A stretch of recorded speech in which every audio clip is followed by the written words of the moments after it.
By 1850, the lands outside Baton Rouge had become a long, torn seam of sugarcane and misery, stitched together by levees and slave patrols. The Mississippi there was a wide brown god with a cruel sense of humor. It offered rich silt for cane, then every few seasons reminded everyone who ruled by rising without warning and swallowing fields, cabins, and sometimes whole families. Along one stretch of river road stood the Delqua parcel. It was neither the richest holding in the parish nor the poorest, just another piece of Louisiana ground where white men measured their worth in acres and bodies, and where dogs learned to hate the sound of chains as much as the people who wore them, if stories of hoodoo and impossible resistance pull you in. If you want to see what happens when a boy nobody wanted learns how to turn every hunting dog on a plantation against its own orders, when Baton Rouge becomes the stage for a haunting built on barks gone silent and collars snapped in the dark, then like this video now, subscribe so you do not miss the next tale, and comment where you are watching from, because some of these ghosts rode the river a very long way. On the Delqua inventory sheet, he appeared only as Noel, approx 11 years, male, orphan, yard boy. His entire life collapsed into 3 thin lines of ink. He did not know who had given him that name or why. He had no memory of any Christmas, good or bad. What he remembered began with water, a skiff half sunk near the riverbank, a woman's body tangled in willow roots, and hands grabbing him from the cold M. While someone said, "This one's still breathing," they never told him if the dead woman had been his mother, only that he had been found clinging to her skirt, teeth chattering, too shocked to cry.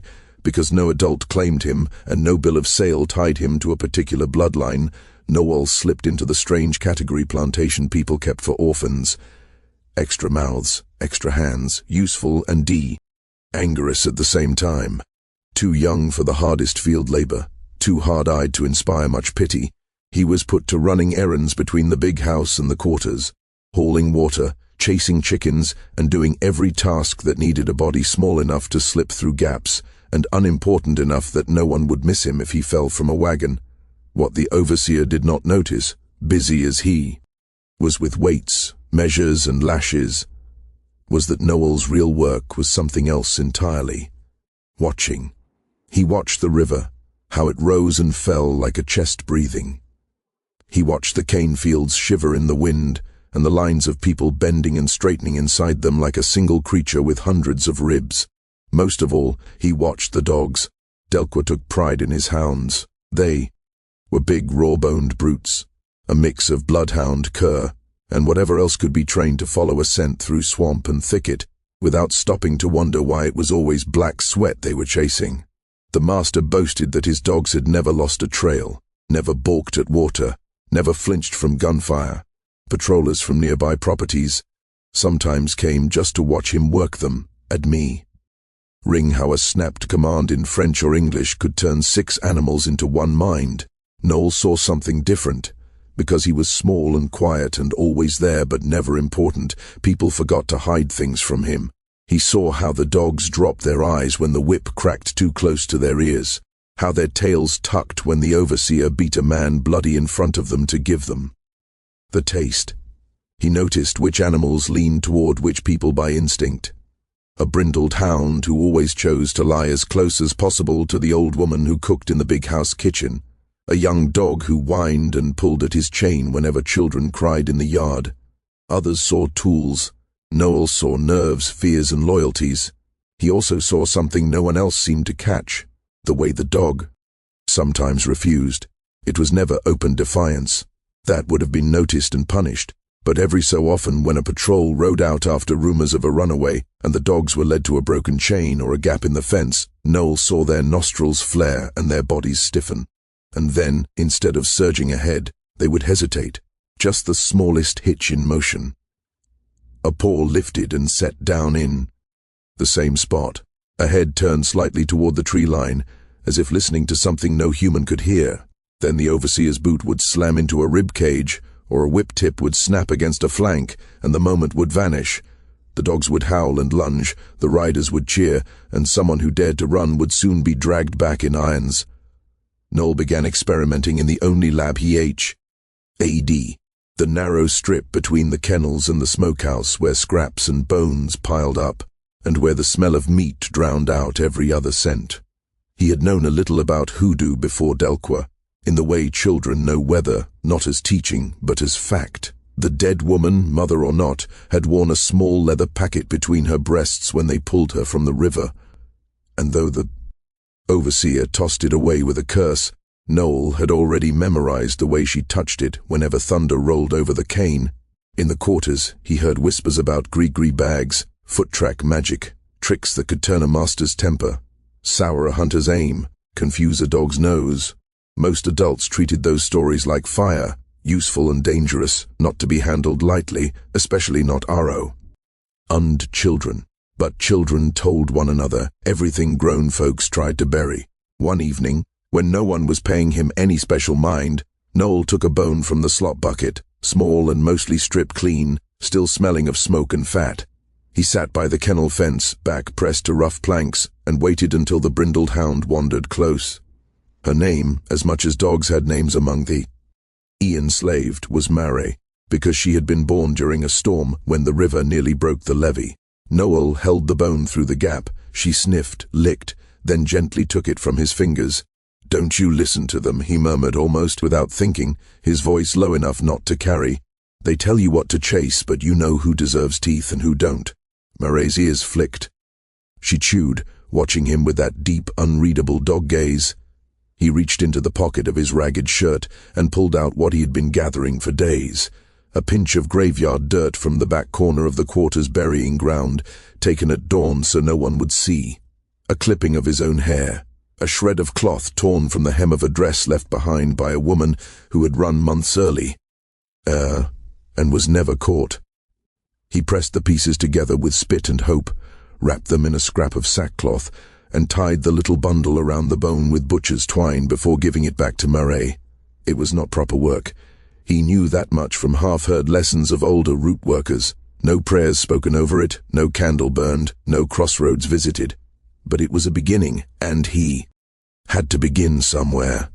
The next week, when a man from the cane field slipped away toward the river under cover of fog, Murray led when the dogs hit his trail. She broke from the others as usual, nose down, ears pricked.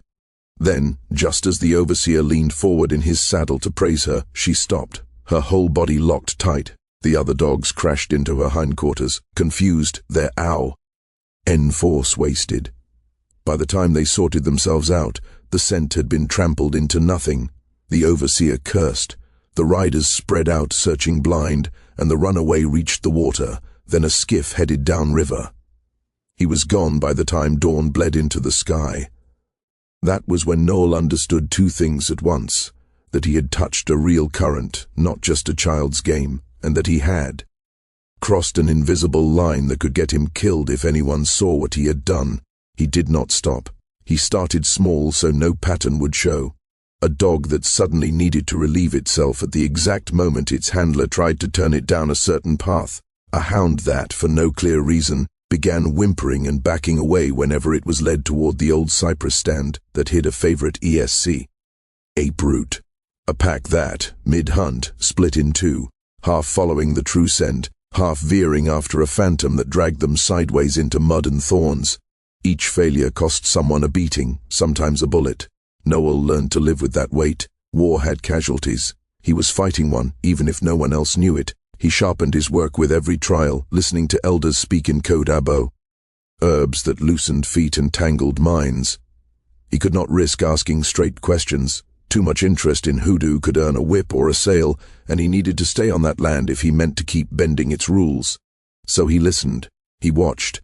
He stole moments in the burying ground and at the river's edge, speaking softly into dirt and water the way other children spoke to imagined friends. What made Noel dangerous, more than most adults realized, was that he understood dogs as people. Hoodoo, in its oldest shape, was not only about ruling spirits, it was about relationships, between the living and the dead, between humans and animals, between the land and those forced to work it. Noel did not command the hounds, he courted them. He scratched behind their ears when no one looked. He whispered their names like titles, not sounds shouted in anger. He fed them bits of food stolen from his own plate, even when hunger hollowed his belly.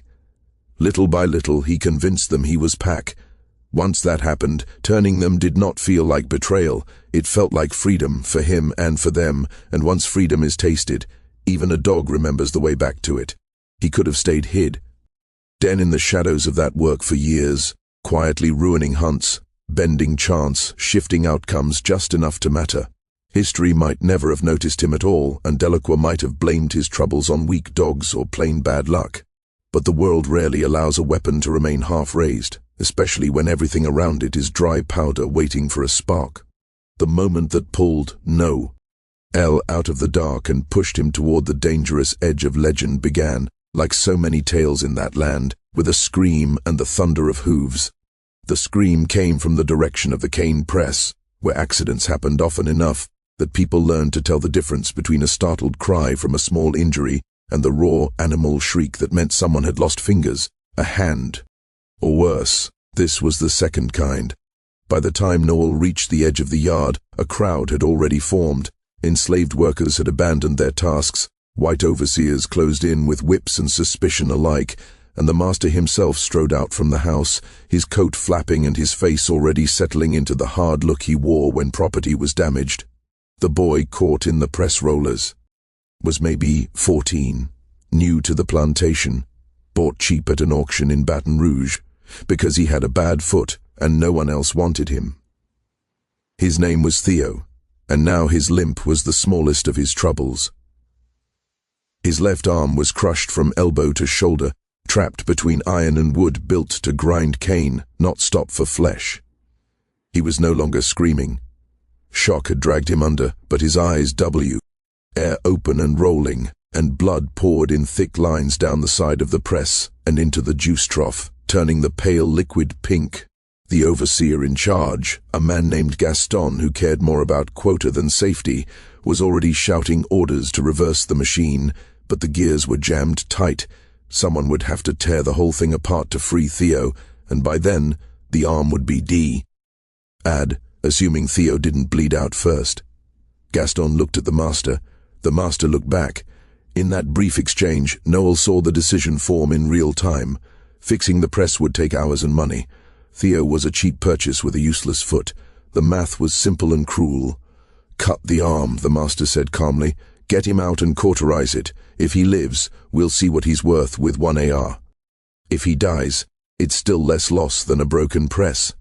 Gaston nodded and reached for the machete kept nearby to clear jammed cane. Theo surfaced from shock just long enough to understand what was coming and began to thrash, grinding his arm deeper into the rollers and spraying fresh blood across the overseer's shirt. 2 men grabbed Theo's free arm and legs to hold him still. Gaston lifted the blade. Noel didn't think. Thinking was for people who had choices. He just moved, sliding through the crowd with the ease of someone used to being unseen. When he reached the press, he placed both hands flat against the blood-slick wood and whispered, not real words, but the feeling of them, the shape of a plea, aimed at whatever lived in the narrow spaces between machine and earth, where life brusts. Head against its opposite. Not this one. Not like this. Let him go. The press shuddered once, a deep vibration that ran through the frame and made the gears groan like something alive and hurting. Then, with a sound like a bone snapping back into place, the rollers lurched backward, not because anyone had reversed them, but because something inside the machine had chosen to fail. Theo's ruined arm slid free in a wet rush, and he collapsed into the men holding him, unconscious but breathing. The yard fell silent. Gaston stared at the press, machete still raised, his face caught between anger and confusion. The master scanned the crowd, searching for an explanation that fit the world he understood. A broken gear, a slipped lever, anything mechanical. Instead, his eyes settled on Noel, small a. Andy splattered with blood, standing too close to the press, hands still on the wood, lips still moving. "You," the master said softly. "What did you do?" Noel pulled his hands back as if burned. "Nothing, sir. Just praying, sir, for him not to die." It was the wrong answer. Prayer was expected, even encouraged, as long as it was the kind white preachers approved of. Quiet pleas to a distant God who loved. Masters and slaves in carefully measured portions. But prayer that made machines move. Prayer that looked answered, instantly and impossibly. That was something else. That was conjure. And conjure was the sort of thing that got you sold down river if you were lucky, or hung as a warning if you were not. Gaston lowered the machete slowly, his grip tight. He touched the press where Noel had stood. "Ma." "Stir, I saw him." "So did I," the master said, never taking his eyes off Noel. "And I've been hearing stories, dogs that won't track, trails going cold for no reason, men slipping away like the hounds forgot how to smell." He stepped closer. "You've been busy, haven't you, boy?" Noel's heart hammered against his ribs like something trapped. He wanted to lie, to say anything that might make this vanish. His mouth was dry and his thoughts scattered. All he managed was a broken, I didn't. "Enough," the master snapped. He turned to Gaston. "Lock him in the smokehouse. Keep him alone until I decide what to do, and find out who's been teaching him root work, because he didn't learn this by himself." 2 men seized Noel before he could even think to run. Not that running would have saved him. Where could an 11-year-old orphan go in a parish where every road was watched, and every white face could betray him? They dragged him across the yard, his feet barely touching the ground, and threw him into the smokehouse, a low, windowless shed that reeked of old meat and ash. The door slammed. A bolt slid home with a sound like a verdict. Darkness swallowed him. Noel pressed his back to the row wall and tried to slow his breath. The air was thick and greasy, tasting of salt and smoke, and the thin light seeping through the cracks was the color of old blood. Outside, voices argued, muffled and sharp, men deciding his future without him. He caught pieces. Sell him before it spreads. Make an example. Can't allow this.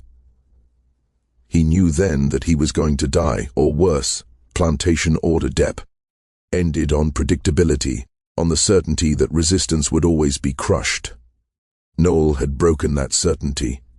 The punishment would be severe enough to restore fear. For a long time, maybe an hour, maybe more, he sat in the dark, hugging his knees as the walls seemed to close like a grave.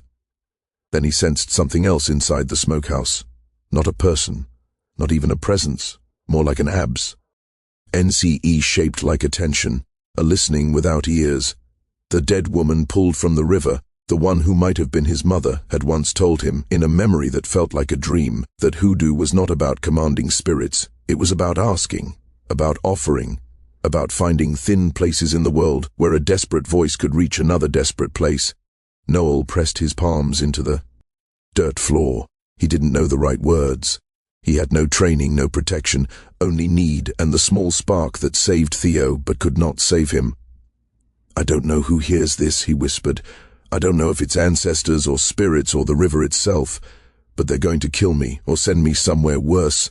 I'm not ready to die. I've got work left, dogs to turn, people to protect. If you help me, I'll keep doing it. I'll be what they fear. I'll remind every hound from here to the Gulf that there's more than one kind of master." The dirt beneath his hands grew cold, not like winter, but like deep water or clay far underground. And from everywhere at once came an answer without words, clearer than speech. "You already began. Finish it." The bolt on the door rattled. Noel looked up, heart raw. Then it scraped again, slow and deliberate, as if unseen hands worked it from outside. The bolt slid free. The door opened a hand's width, spilling pale evening light across the floor. He didn't wait. He shoved through the gap and found the yard empty when it should have been full. Voices rose near the quarters, some disturbance pulling every eye away. For half a minute, maybe less, the path was clear. Noel ran toward the river, toward the knot of willows and thick mud where the woman who might have been his mother had drowned. If the water had given him back once, maybe it would take him again, hide him, carry him someplace the dogs could not follow.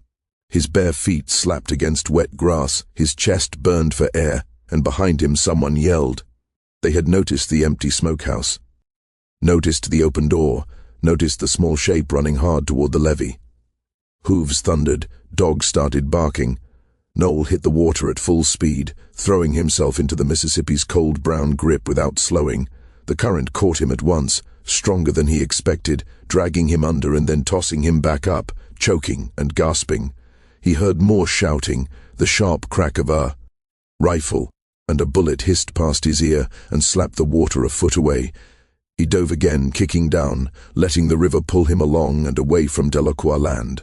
The last sound he heard before the water closed over his head was the howling of the dogs, angry and confused, and for the first time in their lives, refusing to enter the river to follow a scent.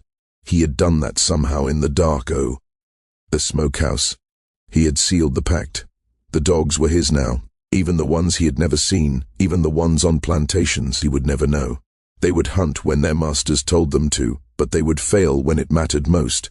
They would track, but they would lose the trail. They would corner their prey, and then at the last possible second, they would remember that teeth could choose. Who deserved to be bitten?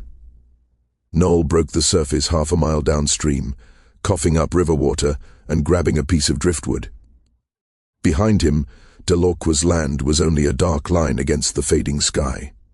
Ahead, the river curved toward Baton Rouge and beyond, toward 1,000 plantations and 10,000 hunting dogs, and a future that would be either very short or very, very dangerous. He chose dangerous. He kicked toward the far bank, dragged himself into the reeds, and lay there shaking, soaked and alive. Somewhere upriver, men were organizing a search. Somewhere closer, the spirits he had bargained with were watching to see if he would keep his side of the deal. And somewhere deep in the shadows of Louisiana's cane fields and cotton rows, every dog ever forced to hunt human prey fell. A small strange shift in its loyalty, a loosening of the chain tying it to white commands, and a tightening of the bond tying it to the boy who had offered a different choice. The hoodoo orphan of Baton Rouge had just declared war on an entire system, one hound at a time. Noel spent the first 3 days after his escape learning what real hunger felt like, when there was no overseer's kitchen to steal from, and no routine to distract him from the ache in his belly. He moved at night, following the river downstream toward Baton Rouge itself, staying on the edges, in thick brush along the levee, in abandoned sheds behind sugar mills, in the spaces between things where a small, quiet boy could pass without being seen. During the day he hid and listened to river traffic calling out prices and destinations, to patrols riding past talking about rewards for runaways, all set to the rhythm of a city growing faster than its power to control every shadow. Baton Rouge in 1850 was a place caught between what it had been and what it was becoming, the new state capital BU. Ilding, a strange Gothic castle that looked like it had been lifted from a European storybook and dropped awkwardly onto Louisiana soil, towered over the river as a symbol of ambition and authority. Around it, crowded warehouses packed with cotton and sugar, taverns where riverboat men drank away their pay, and slave markets where human lives were sold beside furniture and animals. The population was pushing toward 4,000, and in that crowd, Noel found something plantations never allowed: anonymity. He was not the only runaway moving through Baton Rouge's alleys and docks. The city's role as a trade center meant constant motion. Slaves brought in to be sold, hired laborers working the waterfront, free people of color running small businesses in a legal gray space white authorities tolerated, as long as it stayed useful and quiet. In that swirl of faces and purposes, a boy alone could seem to belong to someone somewhere, as long as he kept moving and avoided attention. But anonymity needed resources, and resources meant help. He found it in the least expected place: a woman selling gree bags and luck charms from a small shop near the river market, working openly the way certain people could when white folks decided it was just harmless superstition. Her name was Celeste, and she was old in a way that had nothing to do with age. Old because she had seen too much and lived through it anyway, which gave her a kind of authority that needed no permission. When Noel came to her stall on his 4th night of freedom, weak with hunger and desperate enough to risk being seen, she looked at him once and said in French-tinged English, "You're the one making the dogs turn." "Yes." He froze. She smiled, showing gaps where teeth had once been. "Don't look so surprised, boy. News travels faster than you think, especially news that makes overseers uneasy and makes us feel something we're not supposed to feel." She slid a piece of bread out from under her table and handed it to him. "Eat. Then we talk about what you do next. Because running is one thing, but you'll need more than river water and luck to stay ahead of what's coming." Celeste became Noel's first true teacher in the work he had started through instinct and fear, She taught him that hoodoo in Louisiana was not the same as what was practiced farther east, shaped more by Haitian voodoo and island traditions, more willy. To call on named spirits and ancestors instead of only roots and crossroads. She showed him how to build proper GRI bags, layering purpose into every item, how to read signs in the river, how to tell which dogs in the city were used for patrols and which were just pets, because the work he was doing needed care. "You have a gift," she told him one night as they sat behind her stall sorting roots and bones by lamplight. "But a gift without training is like a knife without a handle. You'll cut yourself as often as you cut your enemy. The dogs know you now, yes, but do you know them? Can you tell which one will turn and which will still bite because its loyalty to cruelty runs deeper than your working?" He admitted he could not. "Then learn," she said. "Watch them. Every dog has a story. Which stir beats it, which feeds it scraps, which uses it to frighten people, and which only wants it to guard a door. The ones hurt the worst are often the easiest to turn, because they are already looking for a reason to refuse. The ones treated well," she shrugged, "those are harder. Loyalty earned is harder to break than loyalty forced." Over the weeks that followed, Noel became a ghost along Baton Row, UGA's edges. He learned the city not by street names, but by the map carried in the minds of enslaved and free black people, which alleys were safe, which docks hired without questions, which white men might look away for the right coin or the right lie. He also began visiting every place where patrol dogs were kept, quietly doing his careful work on each one.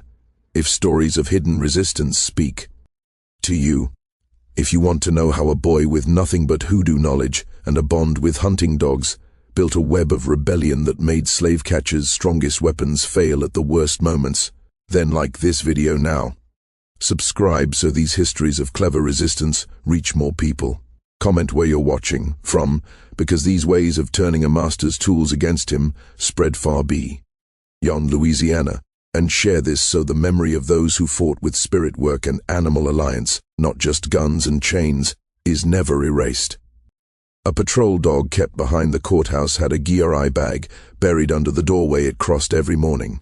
A merchant's prized bloodhound, known for never losing a trail, drank from a bowl dusted with graveyard dirt, and Noel's whispered promise, "You don't owe them your nose, you can forget whenever you choose." A pack owned by a professional slave catcher woke one morning to find small bundles of fur, bone and red thread tied to their collars, gifts they could not shake off, carrying meanings they did not understand, but that settled into their minds like seeds waiting to grow. The change spread slowly at first, then faster.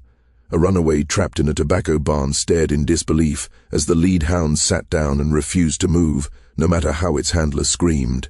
A woman fleeing upriver with 2 children reached a skiff and pushed off just as patrols arrived. The dogs reached the water's edge and stopped, whining and backing away, as if the river itself had turned solid. A man tracked for 2 days through swamp and brush, survived when the whole pack suddenly turned on each other in a burst of snarling chaos that gave him time to climb a tree. Each failure was reported, argued over. Catchers claimed their dogs were sick, poisoned or worn out. New dogs were brought in, younger and supposed to be better. Noel visited them too. By the summer of 1850, 6 months after his escape from Delacroix, the boy once listed as Noel, about 11 years old, male, orphan, yard boy, had become something else. A name whispered in quarters and feared in overseer meetings, a presence that did not need to be seen to be felt. They called him different things depending on who spoke. In the black community, he was the dog talker, the boy who turned teeth, or sometimes just little hoodoo, the word spoken with a mix of awe and fear, because power that worked that well always cut both ways in white spaces. He was that conjure brat, the one who made the hounds fail, and more he was seen as a problem that needed fixing. The moment everything shifted came when a rich planter from upriver, a man who had lost 3 valuable enslaved people to clean escapes over several months, each one blamed on dogs that somehow failed, announced a reward of $200 for information leading to the capture of whoever was cursing the hounds. $200 was more money than most enslaved people ever touched in their whole lives. It was enough to make people think about betrayal, enough to make even Celeste uneasy. "You need to leave Baton Rouge," she told Noel plainly one night, as talk of the reward spread through the market. "That kind of money will turn people you believe are safe. And even if no one sells you out directly, the attention will bring conjure breakers. People who know how to undo work like yours.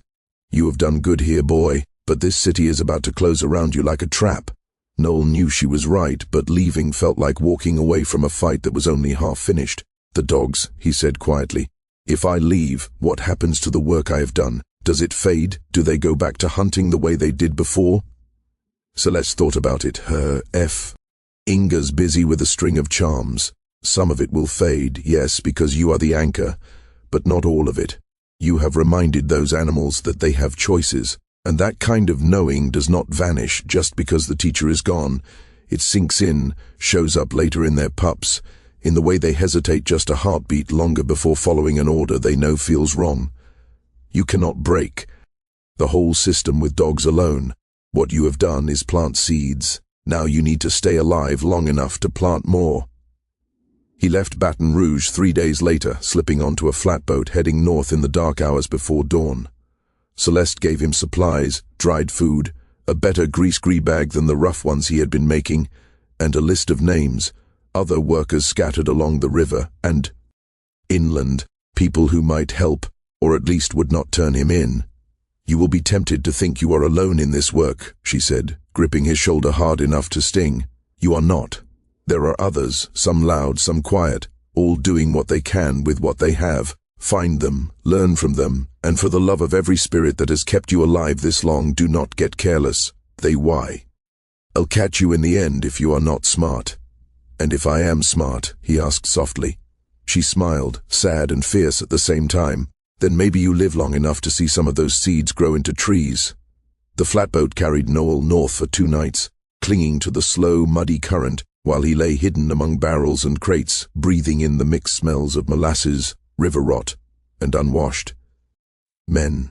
By the time the boat tied up at a small landing used mostly by planters and timber crews, he had already planned his next steps. Baton Rouge had been a testing place. Up here, on smaller plantations spread along the river and into the bayous, he could turn what he had learned into something broader and quieter, a rumor that no single man could crush. He slipped off the boat during the noise unloading, just another dark shape moving among others. A half-day's walk inland brought him back to cane country, where fields broke into patches of pine and cypress, and the air felt less watched. The first place he chose was not a grand estate with a big house on a rise. It was a middling spread owned by a man whose name Noel never bothered to learn, because it did not matter. What mattered was the pen of hounds behind the house, all torn ears and raw throats from too many nights baying men in chains. By then, his craft had shifted. Under Celeste's guidance, he had stopped thinking of his work as tricks and started seeing it as a careful conversation. He no longer threw together whatever dirt and hair he could find. He chose his pieces with purpose. For dogs, he used river water and gras, Veyard dust, but also things that tied them to softer lives. Scraps of cloth from children's clothes, a pinch of sawdust from shop floors where dogs once slept in peace instead of chasing men. Every bundle he buried at a kennel gate said the same thing in a language without words. You can stop. You are allowed. You do not have to obey when obedience feels like betrayal. On that first inland planter, it took exactly 2 weeks for the work to show. 2 brothers tried for freedom together, slipping away toward the swampland at the edge of the land. When the alarm was raised and the hounds were loosed, they ran as they had always been trained to run, mouths open, bodies low, the perfect image of relentless pursuit. But somewhere between the last row of cane and the first line of trees, the lead dog stiffened. He slowed, sniffed, and then, with a sound almost like a sigh, sat down. The others slid past him in confusion, snapping at each other instead of finding the trail again.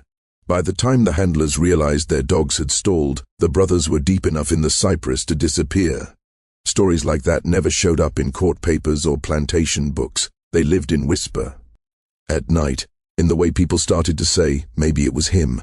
Whenever dogs failed for no clear reason, Noel moved on, never staying long, always listening for where his presence would matter most. Sometimes he did little more than bury a single charm at a patrol crossing and leave. Other times he stayed longer, sharing what he knew with those brave or desperate enough to learn. Women who already worked with roots, men whose knowledge of herbs for healing easily became knowledge of herbs for protection. He did not make the mistake of turning himself into a lone hero. Seeds, he remembered. Celeste had been right. Seeds. Of course, word of a pattern like that eventually reached ears meant to stop it.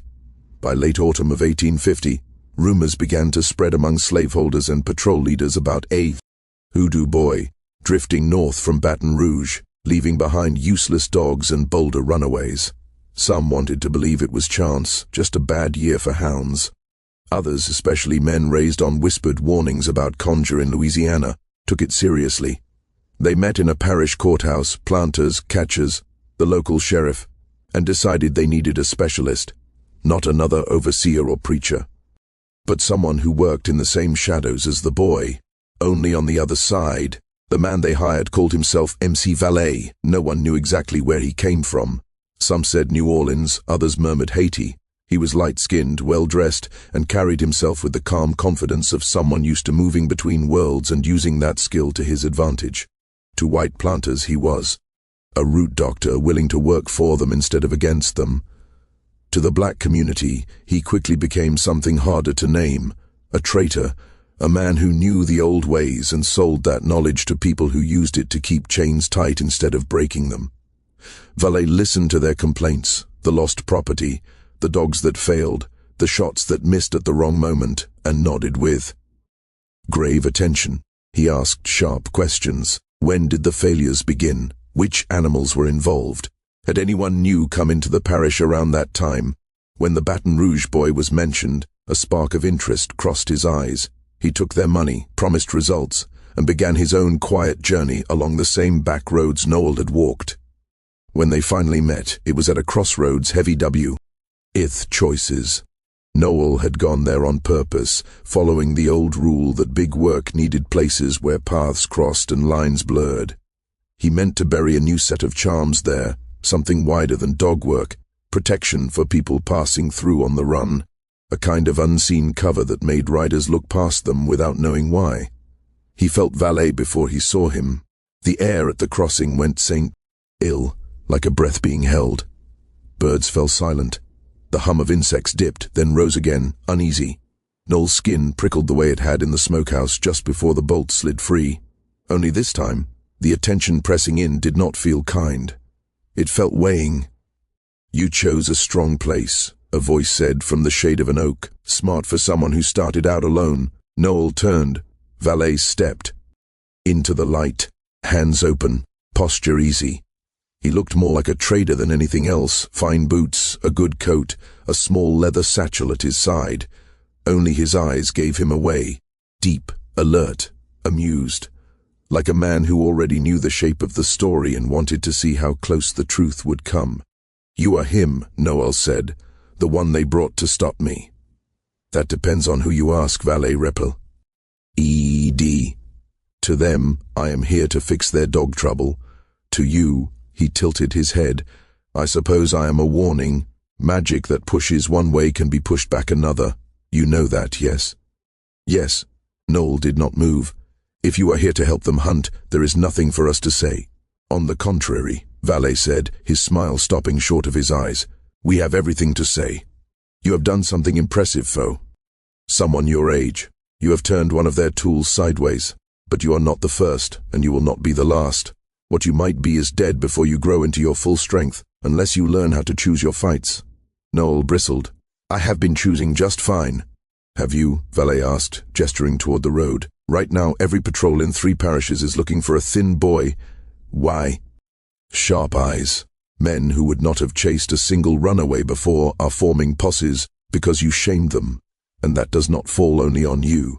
It falls on everyone who even smells like conjure. Old women who only ever brewed simple teas. Men who only ever laid hands just to ease pain. You make them uneasy. They will burn an entire field just to kill one weed. Do you understand?" The word star arc harder than Noel wanted to admit. He had imagined himself as a small irritation to the system, a quiet blade in the dark. He had not fully let himself picture the damage that could spill outward. "So I'm supposed to stop?" he asked softly. "Let them keep using the dogs, keep dragging people back because resistance makes them angry?" "No," Valet said, and something gentler entered his voice. "Stopping is not an option anymore. You opened that door. The dogs have tasted refusal. The people have tasted the idea that the masters do not control everything. That does not disappear just because you disappear. What I am saying is that you need to be smarter about how you do this. Live longer, work wider, do not make yourself the center of the story." Noel watched him, trying to read where this man truly stood. "Why are you telling me this?" he demanded. "If they hired you to solve their problem, why warn me at all?" Valet let out a breath. "Because they think I belong to them. I do not. I belong to myself. Sometimes that means taking their money and bending the outcome. Sometimes it means letting a boy live who might actually change some. Ething if he does not get himself hanged first. Call it investment, call it selfishness, call it whatever you want." He stepped closer, right where the dirt paths crossed. "Listen, the dogs are your line. Fine, keep that. But you need another line that does not draw their eyes so easily. Teach, spread what you know in thinner strands. Let a woman 3 counties away fold your work into her own. That way, when a hunt fails, no one can point to where the break truly happened. Become rumor, not headline." Noel turned that over in his mind. The idea of not being the spear tip felt strange in his chest. So much of who he had become since Delacroix came from being the one who did what could not be done. But beneath that pride was something steadier, a wish to make the system uncertain, less solid, less sure of itself. Maybe becoming a rumor would push that goal further than becoming a name with a price on it. "What about you?" he asked. "They brought you to break my work. Are you going to?" Valet smiled again, sharper now. "I am going to give them what they paid for. The next few hunts will go better. Some dogs will remember how to obey, even when you are whispering. Otherwise, they would grow suspicious. Meanwhile, I will have taken a long, careful look at how your working sits in the bones of this land. I will learn from it. I will shape it. And someday, maybe when you are grown, and I am old or gone, someone else will use pieces of what both of us did to build something stronger."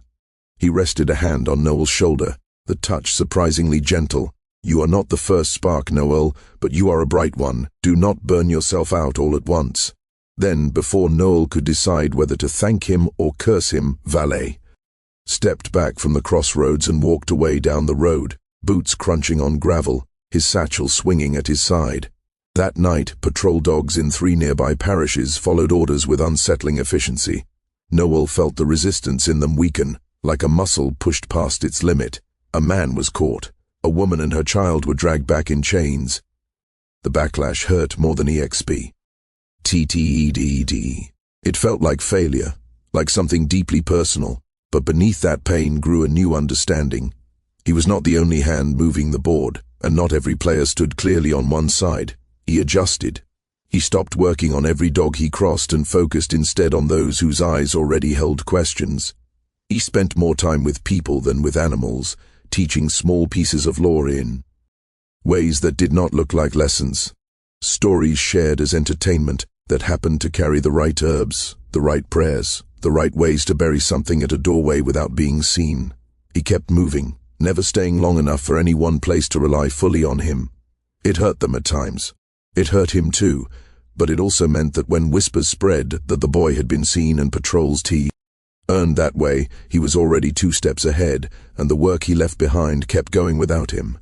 Years later, long after Noel's own path vanished into the tangled history of uprisings, escapes, and war, people still told stories about a time when the dogs along the river country seemed to lose their hunger for hunting black flesh. Some blamed illness, others blamed poor breeding. Those who knew better said it was because once, long ago, an orphan pulled from the Mississippi made a bargain with whatever listened beneath water and graves, and then taught as many others as he could to keep that bargain alive, one quiet refusal at a time. By the spring of 1853, Noel had learned to live like smoke, present enough to be felt, too scattered to be caught. He no longer stayed anywhere long enough. to fix himself in memory as more than a passing shape, a boy who helped with odd jobs and moved on before questions could gather weight. He had grown taller, though still lean in the way hunger leaves lasting marks, and his face had lost the softness of childhood without hardening into bitterness. What lived in his eyes instead was older than both, the look of someone who had seen what people were capable of and had chosen his answer carefully. The network he had built had taken on a life beyond his control, which was exactly what he wanted and also what sometimes kept him awake at night. Across parishes stretching from Baton Rouge north to the Arkansas line, there were now dozens of people who knew fragments of what he taught. A woman selling vegetables at a market crossroads also sold SMA. LL cloth bundles to those who knew how to ask, and those bundles made patrol dogs hesitate. A man running a ferry crossing learned how to mark water at certain points so trails went cold when someone fleeing crossed there.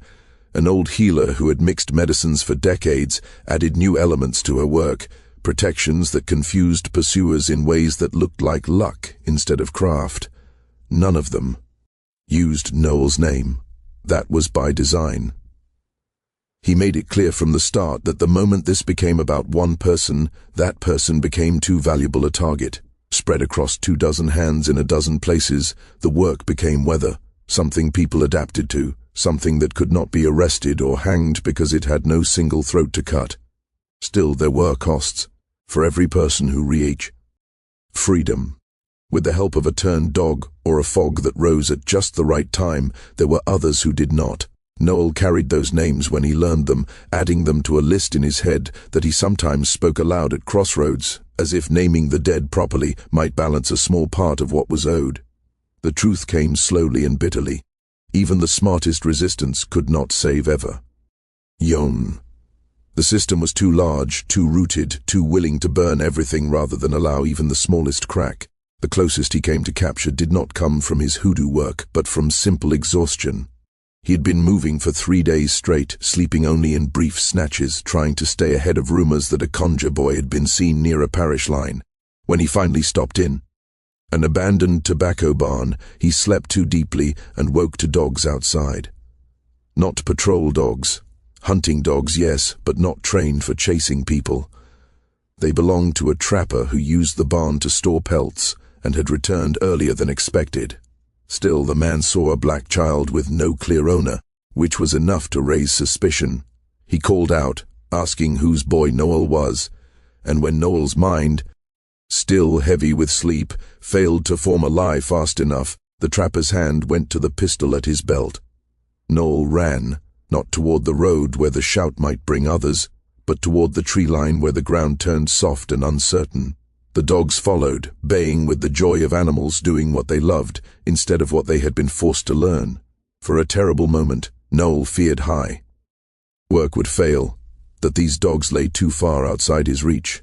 Then the lead hound, a rangy animal with one torn ear, struck the boundary where Noel had buried charms 2 weeks earlier. It stopped as if hitting an unseen wall, head lowering, body stiff. The others crashed into it, confused. The trapper cursed and shouted commands the dogs ignored, then finally gave up with an angry wave. Noel ran until his lungs burned and his legs shook. When he collapsed behind a fallen tree, he lay there gasping, trembling, fully aware of how thin the margin had been. That night, huddled in the hollow of a cypress root while rain drummed above, he made a choice. He could not live like this forever. Eventually luck would fail, or someone would set a trap he could not see, or fatigue would slow him enough that the next chase would not stop. The work needed to go on, but maybe it no longer needed him on the roads. Maybe it was time to become the rumor Valet had spoken of, to let stories travel farther than his body ever could. Over the next year, Noel faded on purpose. He stopped taking risks that put him directly in sight of authority. He focused on teaching a smaller circle, people Aurea trusted in their communities, people who could carry the work without a boy at the center. He shared everything he knew about dogs, about reading the land for power, about building protections that felt like accidents rather than intent. And then, in the winter of 1854, he vanished. There are no records of what became of him. No arrest, no sale, no body. In the official papers of the time, Noel appears as an unfinished entry, a piece of property lost and never recovered. But in the stories told afterward, he became something else entirely, a shadow that lingered, a quiet change that never fully went away. For people who had known him or learned from him, the ending came out different and felt far more complete. Some said he made it north, that he crossed into free land and lived a long, quiet life under another name, never talking about what he had done, but never letting it leave his mind either. Others believed he returned to the river that had once given him back as a child, and this time allowed it to take him fully, slipping into the Mississippi's brown water and becoming part of its steady movement, a presence that traveled anywhere the water touched Louisiana ground. A few, the ones who trusted most deeply in the powers he worked with, insisted he struck a final bargain, trading his single human life for a wider kind of being, becoming something closer to a spirit than a man, moving through the spaces between plantations forever, making sure the dogs still remembered that they had a choice. What never faded was the impact. Through the rest of the 1850s and into the early years of the Civil War, slave catchers and plantation owners across Louisiana's river parishes complained about dogs that failed at the worst moments, trails that vanished without reason, and a strange run of successful escapes that seemed to gather in places where, years before, a boy had passed through teaching quiet forms of resistance. When the war finally arrived and the legal system of slavery began to fall apart, those same networks of small root workers, healers, and animal-wise people became part of a wider structure of black survival and resistance. Their ways spread into folk medicine, spiritual protection, and community support that continued long after the guns went silent. The story of Noel became one among many similar stories across the South, stories of people who found ways to fight that did not look like fighting, who turned the master's tools back on him in ways so subtle they could be dismissed as luck by those who needed to believe they could never be challenged. In Louisiana especially, the legend of the hoodoo orphan, or the boy who made dogs forget, became a teaching story shared with children, not as exact history, but as a reminder that power could take many forms and resistance did not rely on just one path. Many years later, when researchers began gathering oral histories and folk practices from formerly enslaved people, they discovered pieces of Noel's method still woven into the spiritual and practical knowledge of black communities across Louisiana. The use of graveyard dirt for protection, the habit of burying charms at crossroads to see confuse pursuers, the quiet prayers whispered to dogs to remind them of kinder loyalties. Most of the people who shared these practices had no idea where they first came from. They were simply part of what had been passed down, one more tool carried through generations who needed every possible advantage. In Congo Square, where African-descended people in New Orleans gathered for generations to trade and keep cultural ties that slavery tried to break, storytellers sometimes spoke of a boy who talked to dogs in a language older than French or English. In small Baptist churches along the river parishes, preachers who publicly rejected so-called heathen practices would sometimes privately tell stories of a child who used those same practices to save lives, explaining it not as a contradiction, but as proof that God worked through whatever tools were available. In hoodoo shops that opened in New Orleans after Reconstruction, practitioners selling gris-gris bags and spiritual guidance would sometimes mention the orphan's method when teaching people how to protect themselves or their loved ones from pursuit or harm.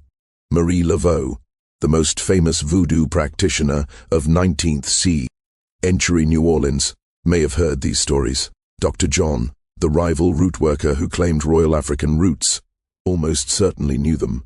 Whether either of them used Noel's exact techniques in their own work cannot be proven, but the timing fits and the methods match closely. What is clear is that by the time Louisiana voodoo and hoodoo became objects of white curiosity and black pride in the late 19th and early 20th centuries, the specific trick of turning dogs away from their hunting role was common enough that no one thought of it as new.